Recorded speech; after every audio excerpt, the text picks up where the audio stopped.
ശരിക്കും മാതാപിതാക്കളോടുള്ള കടപ്പാടും മാതാപിതാക്കളോടുള്ള ബഹുമാനമൊക്കെ നന്നായിട്ട് മക്കൾക്ക് വേണമെന്നുള്ളത് ശരി. അതൊരിക്കലും മക്കൾക്ക് ജീവിക്കാൻ തന്നെ ബുദ്ധിമുട്ടാകുന്ന രീതിയിൽ ഒപ്പിയമ്മയും ദുരുപയോഗം ചെയ്യാൻ പാടില്ല.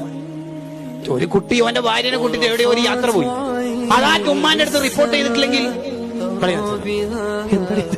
ശത്രുക്കളാ, നിങ്ങൾ എന്നല്ല അവനെ പ്രസവിച്ചത്. ഇങ്ങനെയൊന്നും ഒരിക്കലും സംഭവിക്കരുത്. ഓനോന്റെ ഭാര്യയായിട്ടൊന്ന് സല്ലപിക്കട്ടെ. ഓനോന്റെ ഭാര്യയായിട്ട് ബീച്ചിലേക്ക് പോകുന്നത് എന്തിനാണ്? ഒന്ന് സല്ലപിച്ച് ഓളെ മടിയിൽ തലയിലും വെച്ച് പിന്നാലെ പറഞ്ഞ് വർത്താനം പറയാനും. നിങ്ങൾ എന്നാൽ ആ സമയത്ത് കൂട്ടിയാൽ നടക്കും എന്തെങ്കിലും? എല്ലായിടത്തേക്കും പോകാൻ നിങ്ങളെ വണ്ടിയിൽ എന്നല്ലേ 2 കൊല്ലം കിടന്നിട്ട് പാല് കുടിച്ചു തീർത്ത് ഫിനിഷായ ഡേറ്റ് കഴിഞ്ഞില്ലേ? കുറച്ചൊക്കെ ചെറുപ്പക്കാര് അന്യ പെണ്ണിനെ നോക്കാതിരിക്കണം. ഓനും ഭാര്യ ആസ്വദിക്കാനുള്ള ഹലാല് പരമാവധി ഓനെ ഉപയോഗിച്ചോട്ടെ. നമ്മളെ മക്കൾ അനുസരണ ഉള്ളവരാവാൻ വേണ്ടി നമ്മൾ ഹെൽപ്പ് ചെയ്യും.